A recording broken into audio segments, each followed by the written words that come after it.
സർക്കാർ സംഘടിപ്പിക്കുന്ന ആഗോള അയ്യപ്പ ഭക്ത സംഗമത്തിൽ പന്തളം കൊട്ടാരം പങ്കെടുക്കില്ല. പന്തളം കൊട്ടാരം പ്രധാനമായും ആവശ്യപ്പെട്ട കാര്യം കേസുകൾ പിൻവലിക്കുക എന്നതായിരുന്നുവെന്ന് കൊട്ടാരം വാർത്താക്കുറിപ്പിൽ വ്യക്തമാക്കി. വിശദാംശങ്ങളുമായി ഗോകുൽ ചേരുകയാണ്. ഗോകുൽ, ഈ സംഗമത്തിൽ പങ്കെടുക്കില്ല എന്നുള്ള നിലപാട് തന്നെയാണ് പന്തളം കൊട്ടാരം അറിയിച്ചിരിക്കുന്നത്. ഇത് സംബന്ധിച്ച വാർത്താക്കുറിപ്പിൽ എന്തൊക്കെയാണ് വ്യക്തമാക്കുന്നത്?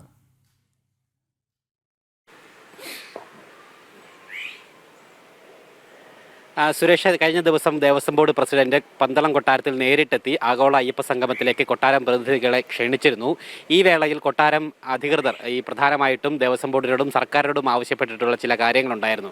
അതിലേറ്റവും പ്രധാനം ഈ 2018 യുവതീ പ്രവേശന പ്രശ്നങ്ങൾ നടക്കുന്ന സമയത്ത് ഈ അയ്യപ്പ ഭക്തർക്കെതിരായിട്ട് എടുത്തിട്ടുള്ള കള്ളക്കേസുകൾ, ആ കേസുകളൊക്കെ തന്നെ പിൻവലിക്കാനായിട്ട് സർക്കാരിനോട് ആവശ്യപ്പെടണമെന്നുള്ളതായിരുന്നു കൊട്ടാരത്തിൻ്റെ പ്രധാനപ്പെട്ട ആവശ്യം. അന്ന് ആ ആവശ്യത്തോട് അനുഭാവപൂർണ്ണമായിട്ടുള്ള നിലപാട് സ്വീകരിക്കാമെന്നുള്ള ഉറപ്പ് ദേവസ്വം ബോർഡ് പ്രസിഡന്റ് നൽകിയിട്ടുണ്ടായിരുന്നു. സർക്കാരുമായി സംസാരിച്ച് ആ കാര്യത്തിൽ തീരുമാനമുണ്ടാക്കാമെന്നുള്ള ഉറപ്പ് നൽകിയിട്ടുണ്ടായിരുന്നു. പക്ഷേ ഇതുവരെയായിട്ടും അതിൽ യാതൊരു നിലപാട് മാറ്റവും സർക്കാരിൻ്റെ ഭാഗത്തു നിന്നും ഉണ്ടാകാത്ത സാഹചര്യത്തിൽ രൂക്ഷമായിട്ടുള്ള വിമർശനമാണ് പന്തളം കൊട്ടാരം എന്തായാലും ഈ ഘട്ടത്തിൽ പത്രക്കുറിപ്പിലൂടെ അറിയിച്ചിരിക്കുന്നത്. അതായത് ഈ ആഗോള അയ്യപ്പ സംഗമത്തിലേക്ക് എന്തായാലും പന്തളം കൊട്ടാരം പ്രതിനിധികളെ അയക്കുന്നില്ല എന്നുള്ള കാര്യം ഔദ്യോഗികമായി തന്നെ അറിയിച്ചിരിക്കുന്നു. അതിന് കാരണമെന്നോണം ഈ കാര്യം പ്രധാനമായിട്ടും ഈ യുവതീ പ്രവേശന കാലത്തെ കേസുകൾ ഒഴിവാക്കാതെ തുടരുന്ന സർക്കാർ നിലപാട് വലിയ പ്രതിഷേധാർഹമാണെന്നും അതോടൊപ്പം തന്നെ സാധാരണക്കാരായിട്ടുള്ള ഭക്തജനങ്ങളെ സംബന്ധിച്ചിടത്തോളം ഏറെ വേദനാജനകമായിട്ടുള്ള കാര്യമാണ് എന്നും കൊട്ടാരം ഈ ക്ഷണം നിരസിച്ചുകൊണ്ടുള്ള പത്രക്കുറിപ്പിൽ ഔദ്യോഗികമായിട്ട് തന്നെ അറിയിക്കുകയും ചെയ്തിട്ടുണ്ട്. രൂക്ഷമായിട്ടുള്ള ആ വിമർശനം സർക്കാർ ഇത്തരത്തിൽ വിശ്വാസങ്ങളെയും അതോടൊപ്പം തന്നെ അവരുടെ വിശ്വാസികളെയും